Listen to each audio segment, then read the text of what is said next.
Bismillahirrahmanirrahim.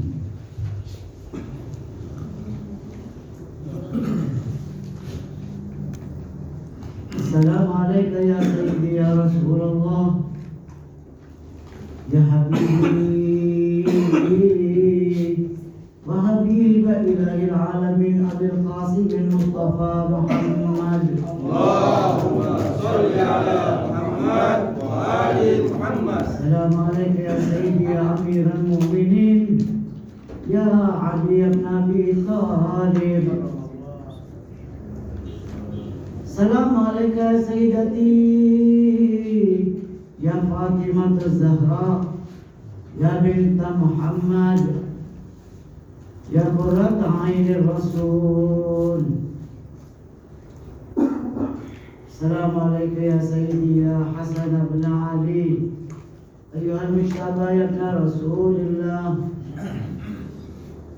Assalamualaikum ya sayyidi ya Husain ibn Ali أيها الشهيد المظلوم المقتول بكربلاء وعلى 9 أئمة من ولده رضينا بهم أئمة وسادة وقادة بهم نتولى ومن أعدائهم نتبرأ.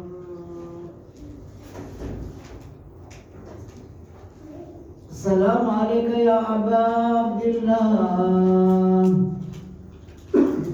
وعلى الأرواح التي حلت بفنائك. عليكم مني جميعا سلام الله أبدا ما بقيت وبقي الليل والنهار ولا جعله الله آخر العهد مني بزيارتكم. Assalamu ala al-Husain wa ala Ali ibn al-Husain wa ala awlad al-Husain wa ala ashab al-Husain alladhina badalu muhajjahum min al-Husain alayhi salam. Ayol mu'minun wal mu'minat, uhayyikum jami'an bi tahiyatil islamiyah wa aqul salamun alaikum warahmatullahi wabarakatuh. Waalaikumsalam warahmatullahi wabarakatuh. Mohon maaf kepada seluruh yang hadir. Mestinya malam hari ini yang mengisi Ustaz Husain Basyaret, tapi bila tadi ketinggalan pesawat sehingga baru besok bisa datang. Insyaallah besok malam beliau yang mengisi. Ayyuhal mu'minun wal mu'minat rahimakumullah.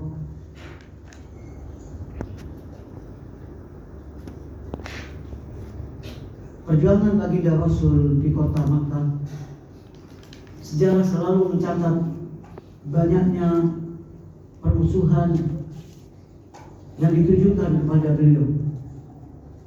Akhirnya beliau pindah ke kota Madinah,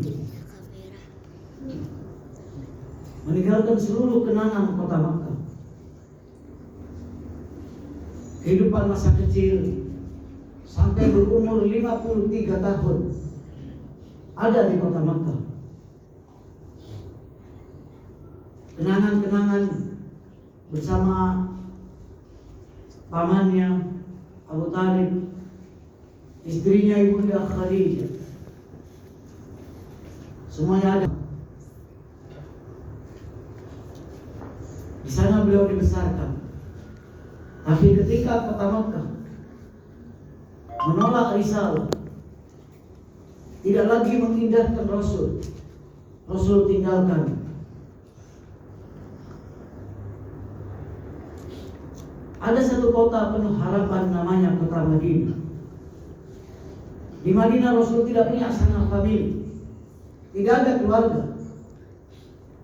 Rasul bukan orang Madinah, tapi di Madinah ada sekelompok orang yang siap menerima agama ini, siap membela Rasul. Rasul pun berhijrah ke kota Madinah.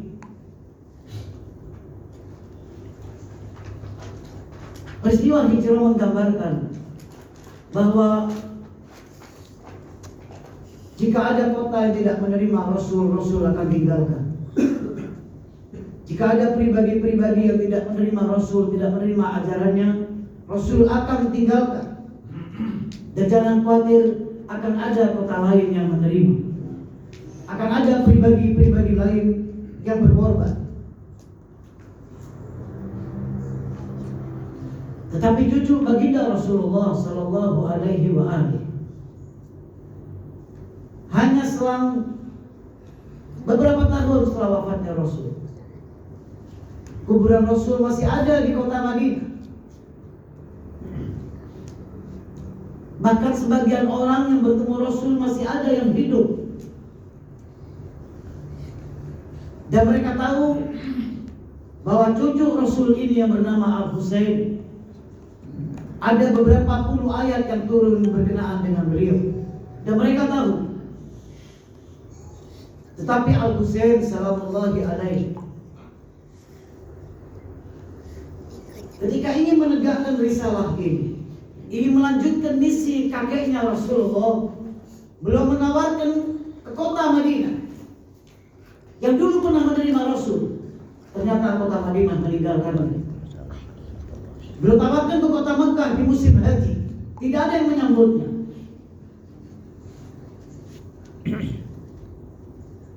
Beliau berangkat dari satu kota ke kota lain menyampaikan tentang misinya, tidak ada yang menyambut Al-Husain.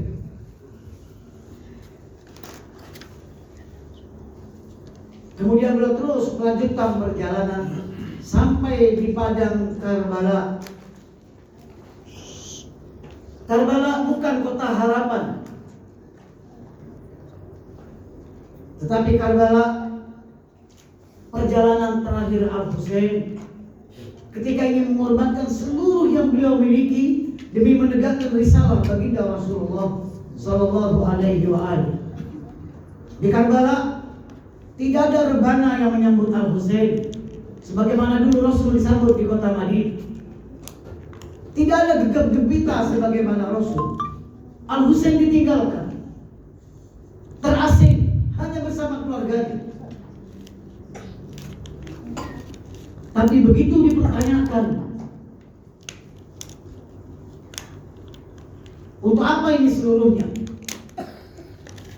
Al-Husain menjawab dengan jelas,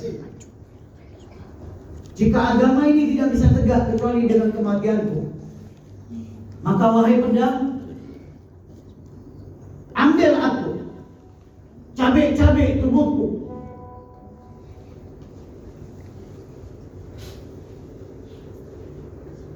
Dalam posisi ini menegakkan risalah, diambil dan direnggut seluruh keluarganya, anak-anaknya, keponakannya, dibiarkan kehausan sampai akhir hayatnya. Seluruh keluarganya, tidak ada satupun yang tidak mati dalam kehausan. Seluruhnya selesai dibunuh, seluruhnya dipenggal, tidak tersisa.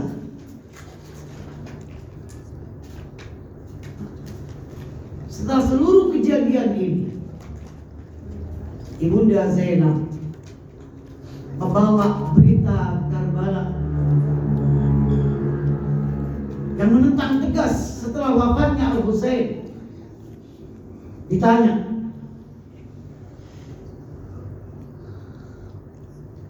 apa yang kau lihat dari apa yang Allah lakukan kepada keluarga?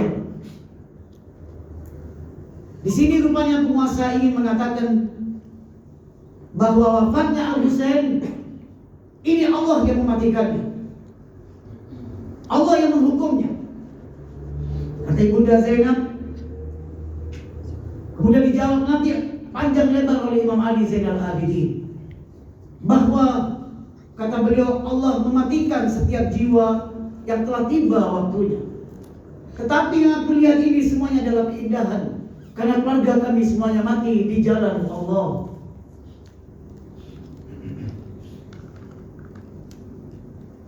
Lihat ucapan Yazid.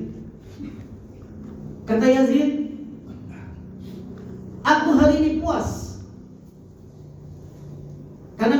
dendam terhadap keluargamu yang dulu membunuh keluarga kami di perang Badar, di perang Uhud, di perang Khandaq.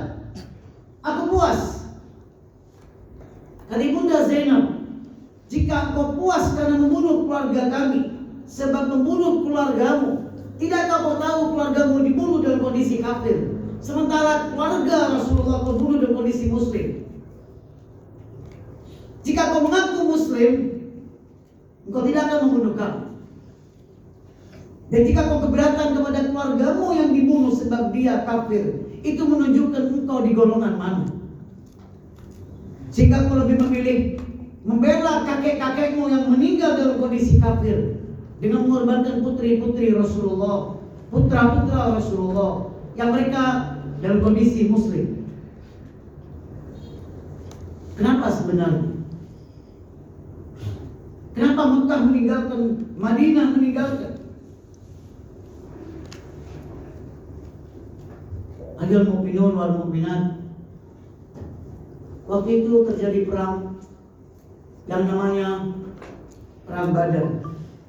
Perang Badar tercatat perang pertama Islam yang besar. Penentuan di Perang Badar ini, kemudian Rasul memenangkan peperangan ini. Selesai memenangkan dan pulang ke kota Madinah, tiba-tiba Rasul mengucapkan kalimat pendek. Kita pulang dari perang kecil dan sedang menunggu perang besar. Kata mereka, perang besar apa ya Rasul? Setelah kita mengalami perang Badar. Kata Rasul, jihadun nafas, perang melawan hawa nafsu. Kenapa Rasul mengatakan lebih besar perang melawan hawa nafsu ini daripada perang Badar? Rasul ingin menegaskan bahwa di setiap peperangan yang bersifat materi, apapun peperangan itu, apakah antum berperang ketika ingin mengeluarkan sedekah, mengeluarkan humus, mengeluarkan bantuan kepada orang lain, atau memberikan kepada orang lain, atau mengeluarkan harta untuk acara-acara seperti ini, atau meluangkan waktu untuk hadir, atau meninggalkan pekerjaan untuk hadir, apapun yang bersifat begini, kata Rasul, ini semuanya perang kecil. Perang besarnya, kata Rasul, yaitu perang melawan hawa nafsu. Maksudnya, kata Rasul, seluruh peperangan materi itu harus diperjelas ke arah mana mau dibawa. Niat apa yang Anda niatkan dengan peperangan itu.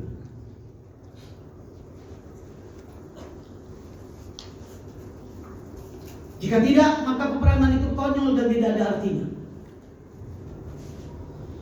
Seseorang berperang bersama Rasulullah, kemudian pemuda ini meninggal di samping Rasulullah. Kemudian kata orang-orang, pemuda ini mati syahid.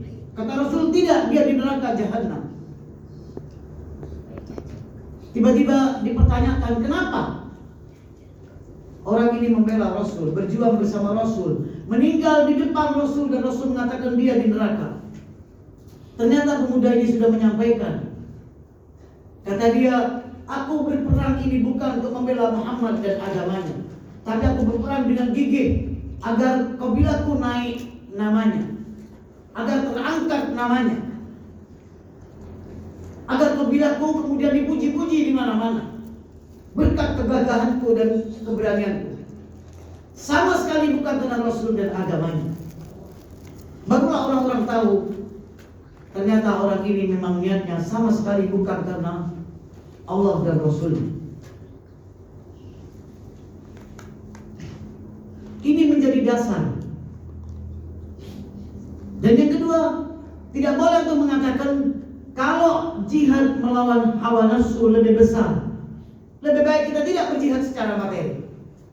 Duduk di rumah, mengasingkan diri, kemudian menggelindingkan tasbih, ada di pojok, lalu berzikir sebanyak-banyaknya dan selesai, menyucikan diri. Ini juga tidak benar.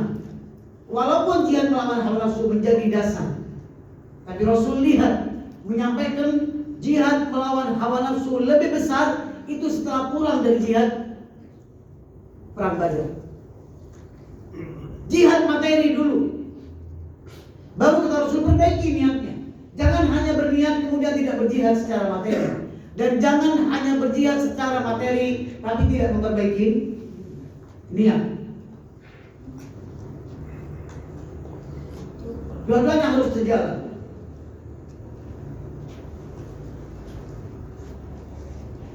Karena itu kata Rasul, pada waktu peperangan ada orang-orang yang tidak ikut berperang bersama kami, tapi mereka tercatat di sisi Allah sebagai orang yang berperang bersama kami.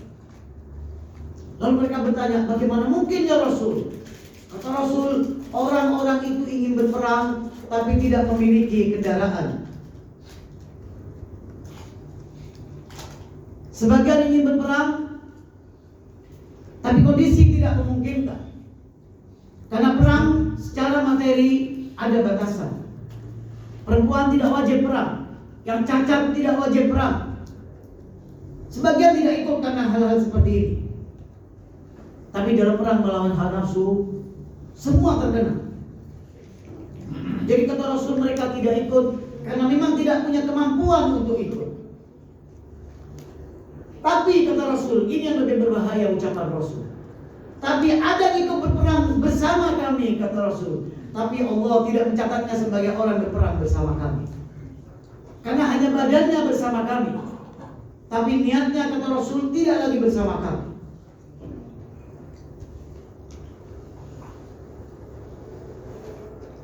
Akhirnya sekarang kita melihat fenomena. Berapa banyak orang yang badannya bersama Rasulullah, Muslim, membaca Al-Quran, bertakbir, paling aktif sholat dan segala macam. Secara zahir dia menggambarkan baginda Rasul. Tapi secara batin, kata Imam Ali salamullahi alaihi, orang ini keluar dari agama seperti anak panah yang keluar dari busurnya.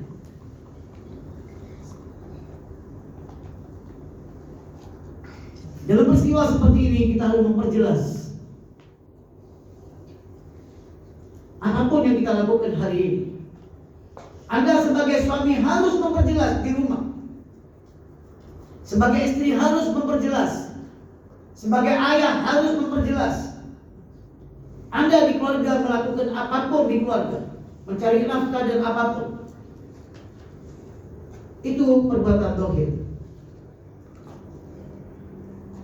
Pertanyakan, apa niat yang ada ketika Anda melakukan itu? Berapa banyak orang yang hadir di acara-acara Muharram, acara-acara Al-Husain, tapi dia tidak bersama Al-Husain. Dia hadir tapi tidak bersama Al-Husain. Dan Al-Husain tahu orang ini tidak bersama beliau. Dia hanya hadir jasadnya, tapi lihat kebaikan Imam Husain.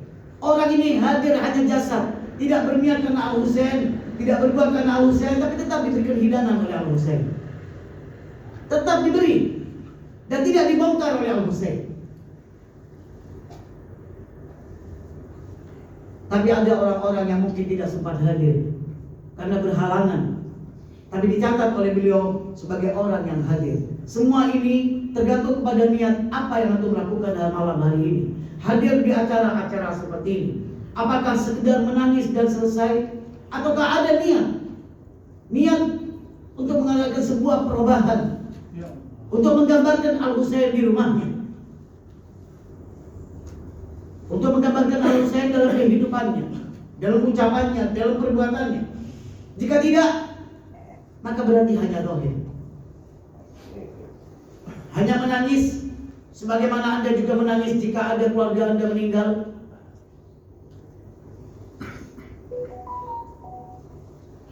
Kata Rasul, jihad membersihkan jiwa, membersihkan niat. Setiap hari yang kita lakukan, termasuk yang hadir seperti ini, kata Rasul, ini lebih besar daripada perbuatan secara zahir yang Anda lakukan tanpa niat yang jelas.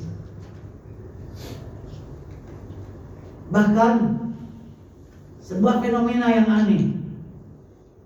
Ada orang-orang yang hadir di acara Al-Husain dan mereka tahu Al-Husain pasti mencatat kehadirannya dan tahu. Bisa nggak dibayangkan hadir di acara Al-Husain sambil menghibah? Dan Imam Husain tahu orang ini sedang menghibah, sementara ghibah oleh Allah dilarang dan dikecam. Ada yang sambil memfitnah di tempat Al-Husain.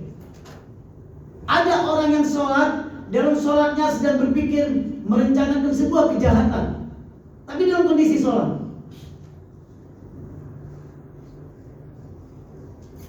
Ada yang hadir di acara Al-Husain masih sempat saling menyakiti di antara mereka. Tubuhnya di acara Al-Husain, tapi niatnya segala macam jauh dari Imam Husain salamullahi alaihi.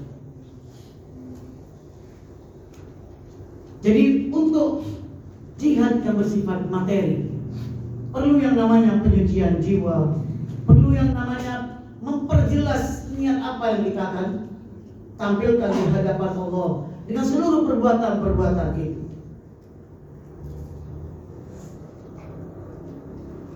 Kadang ada orang dengan hadir di acara-acara seperti ini menganggap dirinya lah yang terbaik, lalu mulai mencela yang tidak hadir tanpa bertanya, membicarakannya dan segala macam. Bahkan kadang secara tidak sadar di antara kita ada beberapa penceramah yang kita undang, dan ketika mengundang kita keluarkan dana, dan itu dana dari antum. Kadang di antara kita masih ada yang berpikir, Ustadz ini tidak enak jika menyampaikan, kalau yang ini lebih enak jika menyampaikan. Dan Anda tidak tahu Ustadz itu menyampaikan di mimbarnya Al-Husain. Mestinya Anda jangan melihat guru ini, tapi Anda memperjelas, saya hadir di acaranya Al-Husain. Siapapun yang menyampaikan, setiap orang ada kurang lebihnya.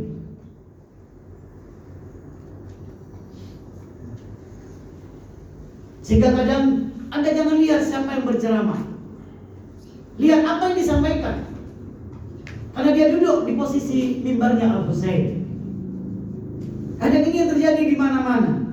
Jika bukan ustadznya yang favorit, mereka tidak hadir. Seakan-akan dia tidak hadir di acaranya ustadz ini, padahal yang ditinggalkan majelisnya Al-Husain. Dan Imam Husain tahu orang-orang itu meninggalkan majelisku hanya karena merasa ustadz ini kurang enak menyampaikan. Gimana jika Al-Husain bertanya kepada dia, bukankah orang ini memakai namaku? Lalu Anda meninggalkan hanya karena tidak suka, sementara Anda meninggalkan majelisku, kata Al-Husain. Kadang kita menangis melihat perjuangan Al-Husain berjalan, dibiarkan kehausan 3 hari, mati dalam kondisi kehausan, dicincang, dibeginikan. Kadang kita hanya karena alasan-alasan kecil tidak hadir dalam acara Al-Husain, meninggalkan acara-acara majelis Al-Husain tanpa alasan yang jelas. Dan alasan itu tidak perlu Anda bawa ke panitia, tapi Anda mesti menyampaikan kepada Al-Husain salamullahi alaihi. Setiap orang mesti membersihkan hati dalam acara-acara seperti ini. Mesti memperjelas, hati-hati, antum duduk di acaranya Al-Husain. Banyak terjadi di sana, bukan di sini. Sambil duduk di acara saya katakan tadi, sambil menghibah, sambil memfitnah, sambil berbicara segala macam. Sementara kata para imam, demi Allah, tidak ada yang tertutup bagi kami. Kami tahu seluruhnya.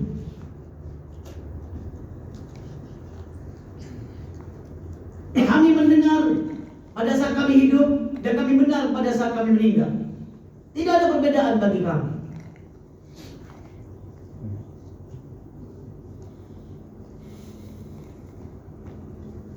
Kemarin pada waktu saya ceramah di awal, saya sampaikan bahwa salah satu yang perlu kita ingat tentang turbahnya Al-Husain Jangan dimudahkan lalu Anda tidak sholat dengan turbahnya Al-Husain. Ini sangat penting karena kaitan Anda sekarang yang paling dekat adalah turbahnya Al-Husain.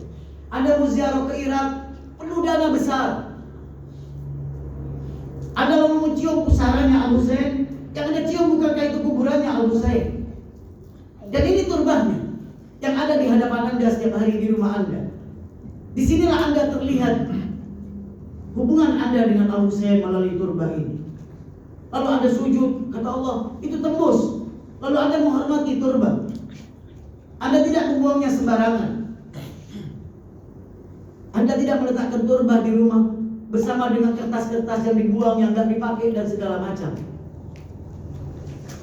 Pengagungan kepada turbah kadang menggambarkan pengagungan kepada Al-Husain. Dan kita mencium turbah ini karena ini bersentuhan dengan Al-Husain.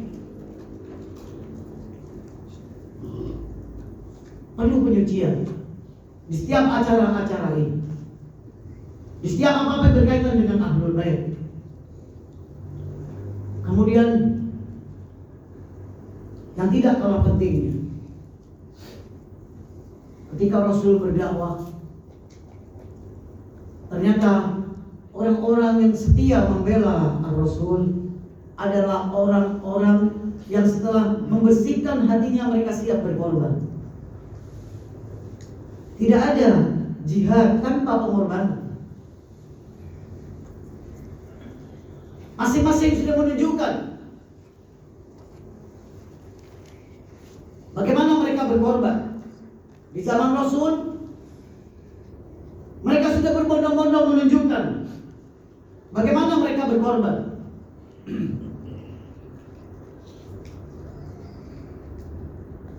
Semuanya menunjukkan. Satu saat ketika perang Uhud, seorang wanita kehilangan suami, anak, dan saudaranya. 3-tiganya terbunuh di perang Uhud. Begitu selesai perang Uhud, si wanita ini berdiri.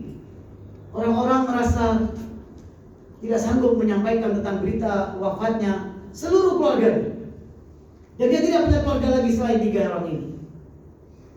Tiba-tiba satu orang maju dan berkata, "Wahai wanita, suamimu, saudaramu dan putramu meninggal." Kata wanita ini, "Jangan sebut saudaraku, suami dan putraku. Di mana Rasulullah?" Kata mereka, "Rasulullah selamat." "Tidak, aku belum yakin sampai aku melihat sendiri." Begitu Rasul terlihat, kata wanita ini, "Demi Allah ya Rasulullah, kullu musibatin saghira ba'daka ya Rasulullah." Semua musibah kecil. Dia tidak tanya keluarganya. Yang dipikirkan hanya keselamatan bagi ya Rasul. Mereka berbondong-bondong memperagakan pengorbanan yang besar ini. Di zaman Imam Ali salamullahi alaihi,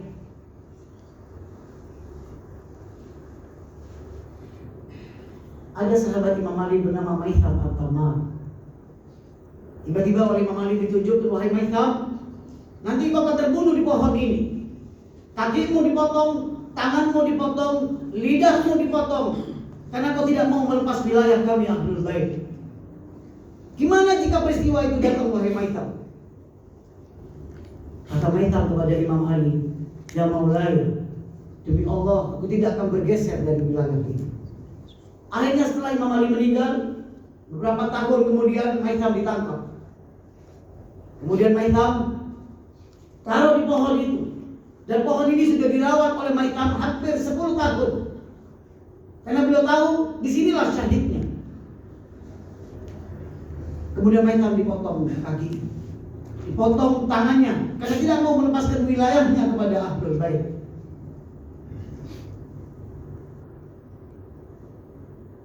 Selesai dipotong, kata mereka, "Lalu apa kata imammu tentang dirimu?" Kata mereka, "Imamku berkata, lidahku juga dipotong." Kata mereka, "Jangan potong lidahnya." Karena lidahnya tidak dipotong, mereka terus memuji Amirul Mukminin. Seluruhnya fadail Amirul Mukminin, beliau sampaikan. Kata mereka, potong lidahnya. Kata mereka, bukankah benar janji maulaku? Padahal kedua tangannya sudah tidak ada, kedua kakinya sudah dipotong. Beliau tidak memikirkan kedua tangan dan kedua kakinya. Beliau pikirkan lidah yang dijanjikan imamnya belum dipotong. Begini mereka berkorban, mempersembahkan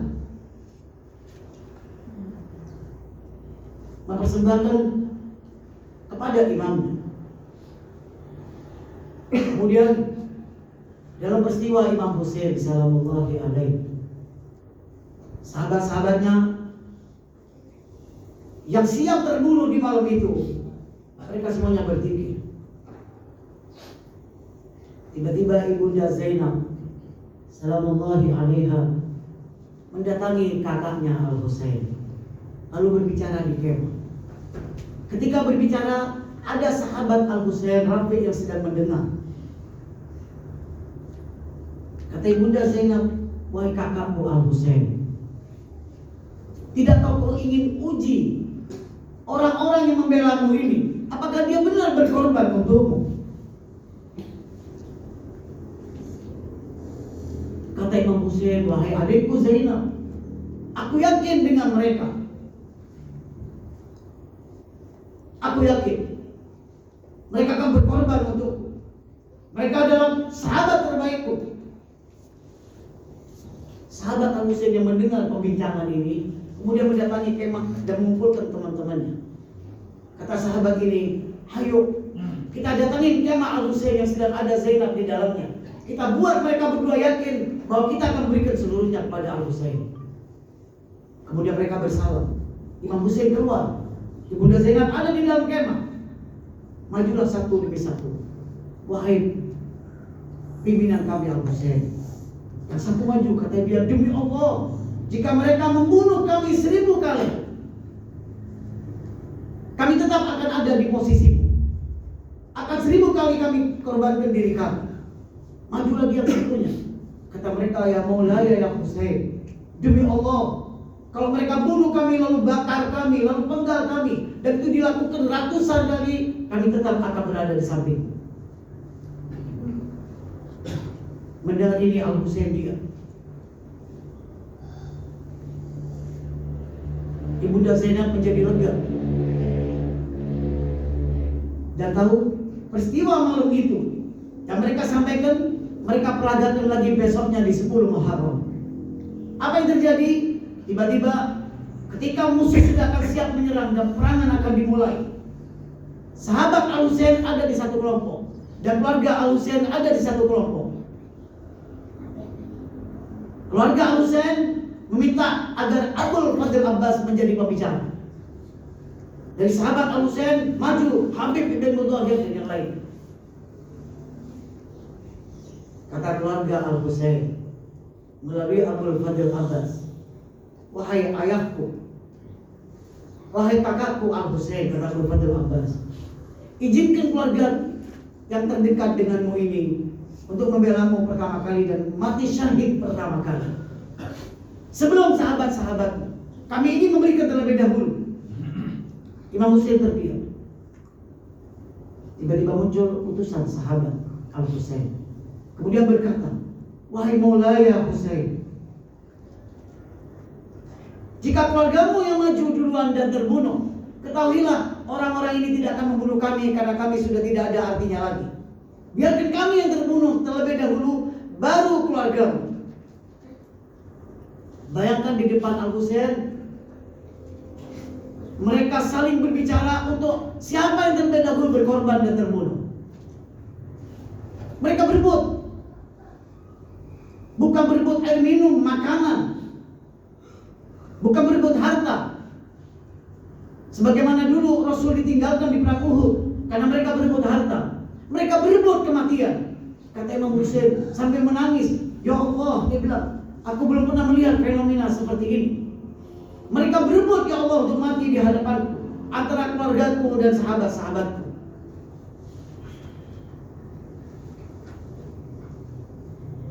Kan itu setiap yang berangkat Imam Husain hanya warnai dengan tangisan. Hari Muslim tahu kesetiaan mereka, pengorbanan mereka. Apa yang mereka berikan kepada Al-Husain?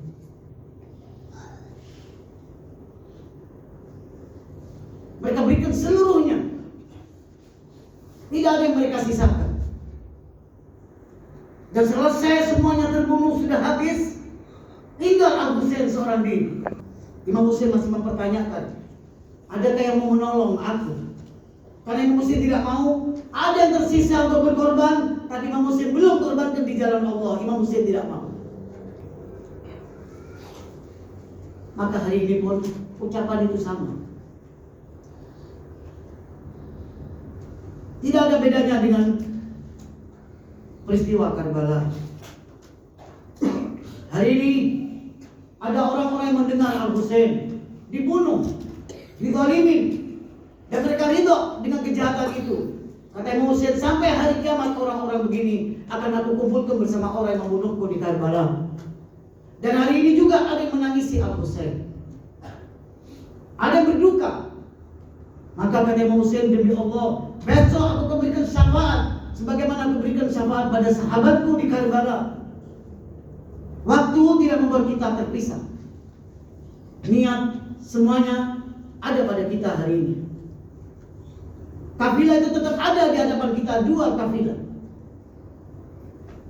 Dan kafilah ini akan tetap ada sampai yaumul kiamah, mengambil siapa yang memusuhi Al-Husain dan siapa yang membela Al-Husain. Pengorbanan ini terus berlanjut di zaman Mutawakkil. Mutawakkil memberikan aturan, siapa yang ziarah kepada Husain, kata Mutawakkil, harus bayar pajak kurang lebih 20 juta. Dan itu sangat berat. Dan itu berlangsung beberapa tahun. Tiba-tiba ada seorang perempuan tua sedang berjalan memakai tongkat untuk ziarah ke kuburan Al-Husain. Kata prajurit, apa kau punya? Uang yang sudah kita sampaikan begitu banyak. Tiba-tiba wanita itu mengeluarkan uang dan bilang, baca, silakan hitung. Setelah dihitung ternyata cukup. Kata mereka, dari mana kau dapatkan ini? Kata wanita ini, hampir 3 tahun setiap aku menjahit, aku taruh uang ini supaya bisa ziarah kepada Al-Husain.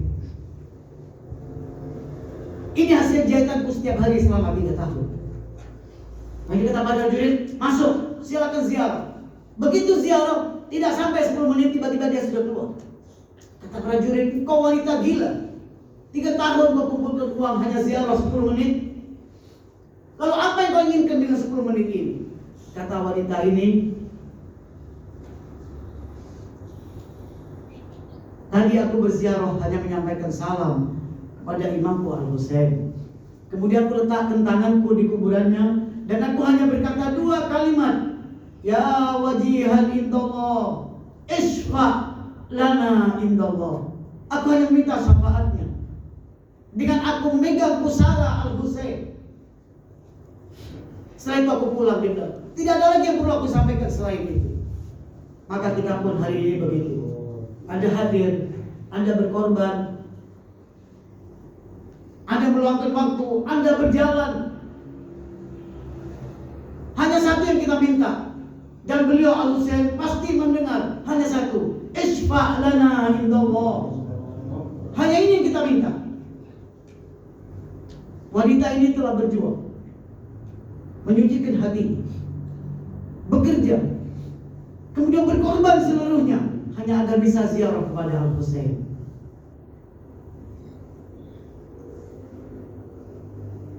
Melihat ini, Mutawakkil meningkatkan kejahatannya.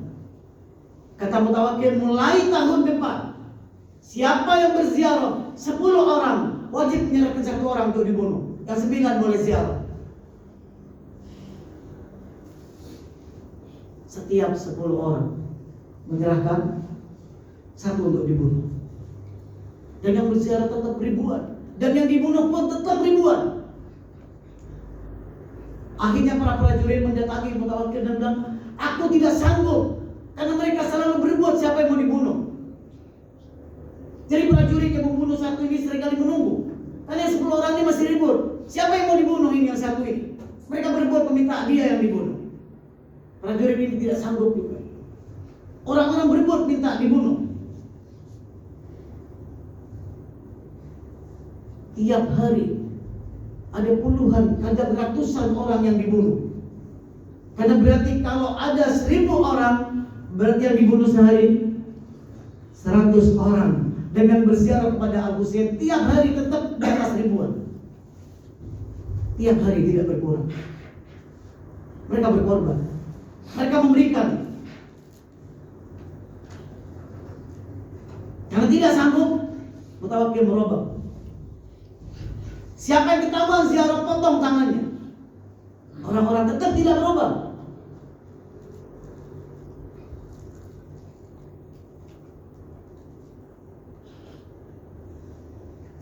Dan para pengikut Ahlul Bait pun tidak pernah berubah.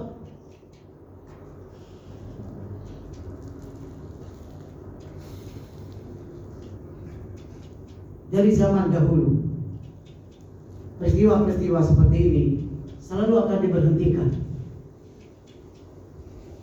Ketahuilah, tidak ada yang sanggup dari para pelaku keburukan ini melihat orang-orang yang ziarah kepada Al-Husain. Sampai hari ini pun, ketika kita membuat acara Asyura, orang-orang masih mempertanyakan, mempermasalahkan. Sebagian ditekan, sebagian dilarang, sebagian didemo, sebagian dimusuhi, sebagian sembunyi-sembunyi. Tapi setiap orang dilihat apa pengorbanan yang diberikan di setiap kondisi yang seperti ini. Dan para imam tidak mungkin diam. Mereka melihat setiap orang apa yang sudah dikorbankan untuk mendapatkan apa yang layak mereka dapatkan.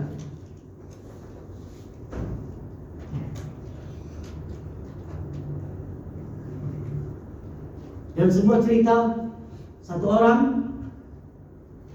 diganggu oleh tetangganya setiap ziarah kepada Imam Ali dan Imam Husain. Kemudian dia mengeluh kepada Imam Ali. Sampai akhirnya Imam Ali datang dan berkata, maaf, aku tidak bisa membalas orang itu. Karena orang itu pernah sekali lewat di depan kuburku, kemudian berjalan mundur. Cerita yang lain, ada orang lain yang juga begini, dia bilang, orang ini pernah melihat sungai Furat lalu berkata, kenapa mereka mencegah Al-Husain dari minum? Hanya pernah sekali terlintas. Kata Imam Ali, demi Allah kami Ahlul Bait tidak bisa membalas keburukan kepada orang yang pernah sekali berbuat baik kepada kami Ahlul Bait. Lalu apakah Anda pikir kita setiap tahun berbuat? Hari ini setiap malam berbuat. Semuanya kita keluarkan. Uang-uang kita keluarkan, tidak ada artinya. Jajan-jajan kita keluarkan, semuanya kita akan berikan. Lalu apakah Anda pikir setelah Anda berbuat kebaikan hadir seperti ini, lalu besok Anda akan dibiarkan oleh Al-Husain salamullahi alaihi, akan dibiarkan oleh Ahlul Bait? Tidak akan dibiarkan. Hari itu ketika Anda sudah tidak punya apapun, tidak ada amal yang Anda andalkan, tidak ada perbaikan baik yang kita andalkan, sholat kita rusak, puasa kita ternodai, segala perbuatan kita ternodai. Jika itu sudah terjadi, jangan khawatir. Ada wilayah Ahlul Bait, ada perahu Al-Husain yang dikatakan Awsa'u Asr. Hanya itu nanti andal kita di hari akhir. Kata Rasul dan para imam Ahlul Bait, demi Allah, besok hari akhir Allah serahkan semua kepada kami. Semuanya kami yang menyelesaikan besok hari akhir. Sehingga kata Rasul, aku di seluruh tempat, Ali di Siratul Mustaqim, Sayyidah Fatimah di Telaga Haud, Husain di Miskin, semuanya mendapatkan tempat di akhirat.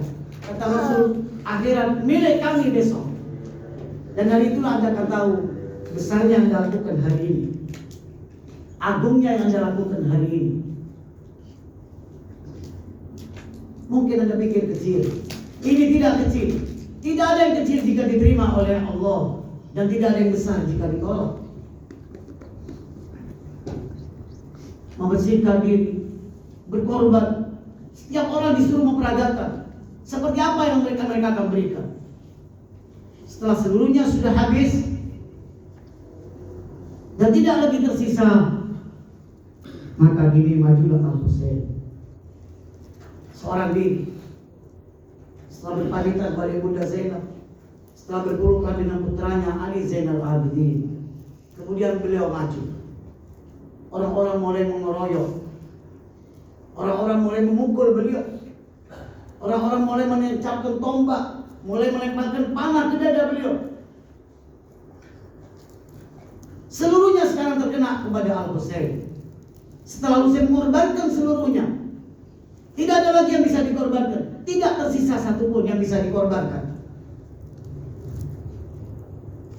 Setelah Husain menoleh, tidak ada satupun, beliau sekarang tinggal dirinya. Anda perlu tahu, seluruh keluarga Al-Husain dan sahabat Al-Husain dibunuh. Tapi Al-Husain sebelum dibunuh, sengaja setiap jari jemarinya dilepas, satu demi satu. Kemudian siku-sikunya mulai dilepas. Sebelum terbunuh, sebelum dipenggal.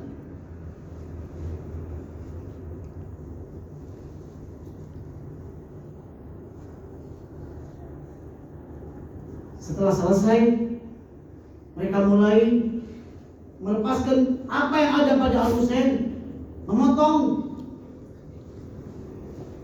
Tidak ada lagi yang bisa dikorbankan, baru Al-Husain menjerit, "Wah Muhammadan wa jaddi Rasulullah."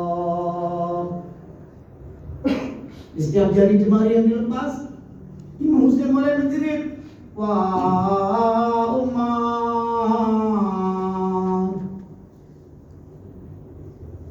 Kemudian mereka memotong tangan Al-Husain yang sering dulu dicium Rasulullah, memeluk Rasulullah. Sayang mereka tidak tahu tangan siapa yang mereka potong ini.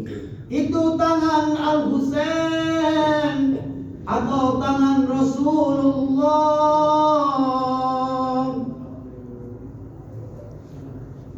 Lalu Semir menaiki dada Al-Husain tanpa ragu. Padahal dada ini selalu dipeluk Rasulullah. Dulu waktu Husain menempelkan dadanya di punggung Rasulullah dan menaiki Rasulullah dan menjadikan Rasul sebagai kuda-kudaannya, Rasul berhenti sholat, khawatir Al-Husain jatuh. Kini dada itu dinaiki oleh Semir, dan Semir tidak tahu itu dada Al-Husain atau dada Rasulullah. Kemudian si laknat ini memindahkan pedang ke leher Al-Husain, kemudian mulai melepaskan kulit leher Al-Husain sedikit demi sedikit. Kata Semir, agar kau merasakan kesakitan ini, sengaja dipelankan. Tapi Semir tidak tahu leher itu yang paling sering diciumi Rasulullah. Semir tidak tahu itu leher Al-Husain ataukah leher Rasulullah.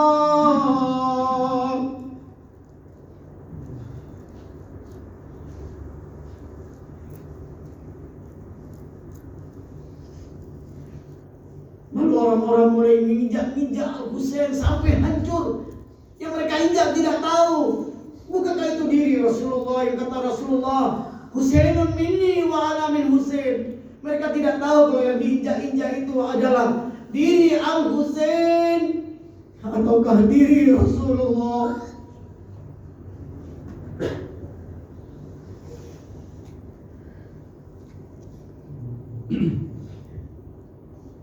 Lalu mereka mulai berteriak. Mereka merasa bahagia. Setelah membunuh ini mereka mengobrak-abrik kemah-kemah Zainab, mengejar anak-anak Rasulullah dari satu kemah ke kemah lain. Dibakar kemah-kemahnya, dikejar mereka, dicabut antingnya, darah mengalir dari telinga-telinga putri Rasulullah. Dan mereka berkata dengan bangga, mereka melakukannya dengan penuh bahagia. Mereka tidak tahu ini putri-putri Rasulullah.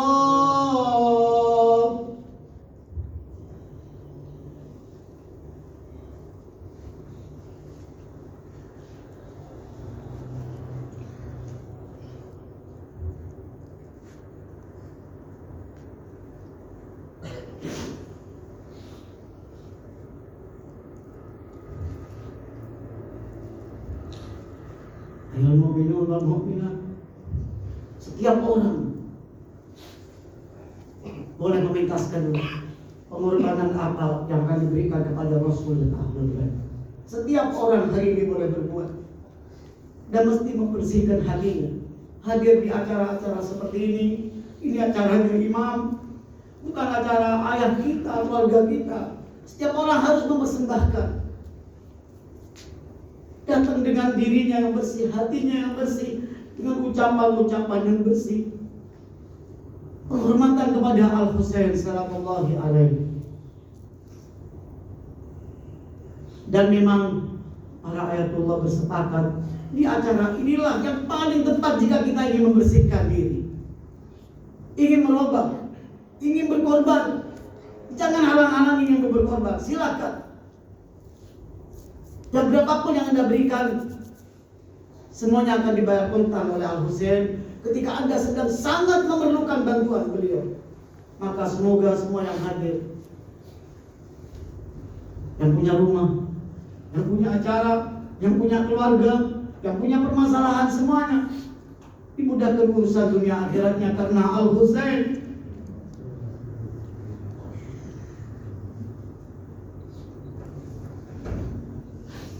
Semuanya setelah ini sibuk melihat dirinya, apa yang harus diperbaiki, apa yang harus dikorbankan, dan tidak sibuk mengurus orang lain. Bisa jadi orang lain itu lebih banyak di mata Al-Husain, lalu Anda nanti berhadapan dengan Al-Husain.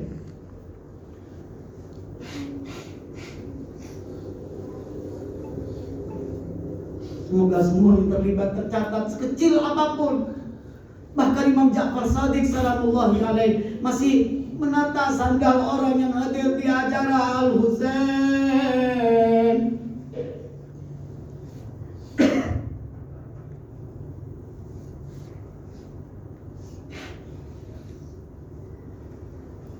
Kita memohon syafaat Al-Husain.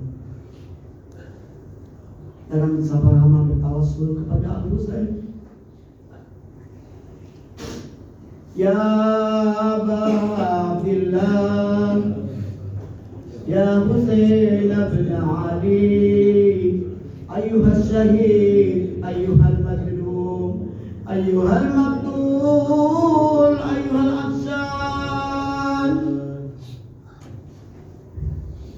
Inna tawajjahna wastashfa'na wa tawassalna bika ilallah wa qaddamnaka baina yaday hajatina ya wajihan indallah isfa' lana indallah ya wajihan indallah isfa' lana indallah ya wajihan indallah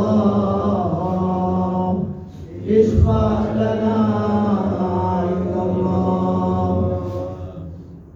Assalamu ala al-Husain wa ala Ali ibn al-Husain wa ala awlad al-Husain wa ala ashab al-Husain alladhina badalu mahajahum dun al-Husain. Allahumma aktubna bi ziyarati al-Husain min ansar al-Husain min atba'i al-Husain wahsyurna daiman ma'al Husain bid-dini wad dunya wal akhirah.